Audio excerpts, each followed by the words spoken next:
Hello guys. In previous video we have seen the narrowband frequency modulation. In this video I will going to explain the wideband frequency modulation. This is the overview. In previous video we have already discussed frequency modulation and its type and with waveform. Now in this video we will discuss about wideband FM and process and application. This is the frequency modulation and it is the process of varying the frequency and the amplitude phase or constant as we already know. This is the frequency modulation equation, and varying the beta range we can get the wideband frequency modulation. This is the type. This only we have discussed in previous video. Now wideband FM. This is the waveform of FM.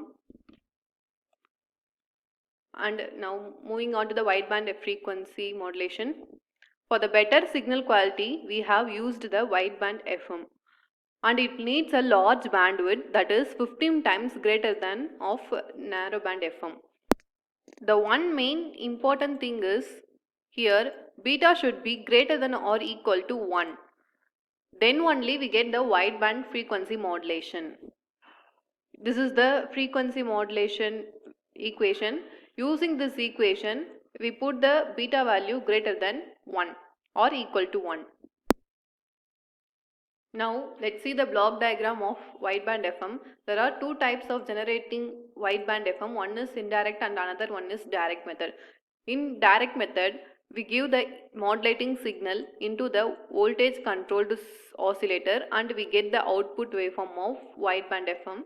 In indirect method, we give the modulating signal and carrier signal to the narrowband FM modulator and we get a waveform of narrowband FM modulator, and then it given to the frequency multiplier from where we can get a wideband FM wave.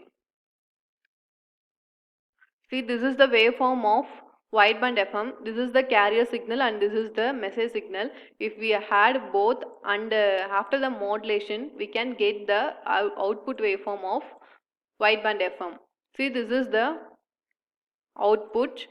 If we observe in upper of and the lower of cycles, in upper of cycle we get the higher frequency waves, and in lower of cycles we can get the lower frequency waves. Now next we can simulate and check whether it is coming or not using Desmos calculator. And as similar as narrowband FM, first of all we give the message signal of wideband FM. See, this is the message signal and this is the wideband wave, and here also the frequency ranges varies.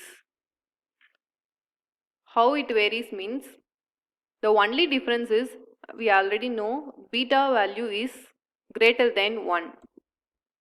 This is the only difference, that is here mentioned here as M.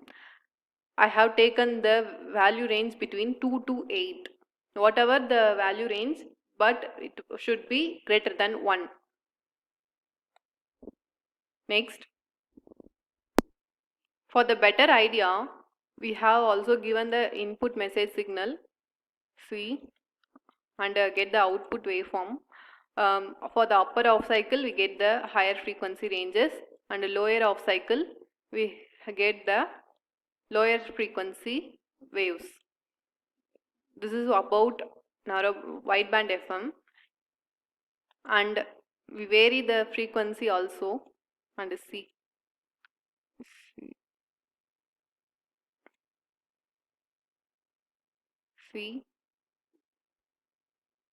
I vary both the frequency in same ranges. By this we can conclude that for the upper off cycles we can get the higher frequencies, and lower off cycle we can get the lower frequencies. See, this is how the wideband FM is. This is the comparison between narrowband and wideband FM. For the modulation index, it should be less than 1, and in wideband FM it should be greater than 1. This is the main difference and the maximum deviation is 5 kHz. Here it is 75 kHz, and range of modulating frequency is 20 to 3 kHz. Here 20 to 15 kHz can vary. Maximum modulation index is slightly greater than 1. Here maximum is 2500 up to. And here bandwidth is 2 pi FM, and this is 15 times of narrowband FM as we already saw. Next, the application is FM mobile communication like police, wireless and ambulance, short range ship to shore communication are the main application of narrowband FM. And entertainment broadcasting can be used for high quality music transmission. Wideband FM is as a wider bandwidth as its name suggests, so it can used in the application of broadcasting. The application in detail means it has efficient broadcasting and better signal quality as the bandwidth is higher, and it improves the SNR value at the output of the RX, which proportional to the square of modulation index. As modulation index is increases, the SNR value is increases. It's all about wideband FM. Already we concluded that high frequency occurs at upper off cycle and lower frequency occurs at lower off cycles. That's all. Thank you for watching. I hope you all understand well.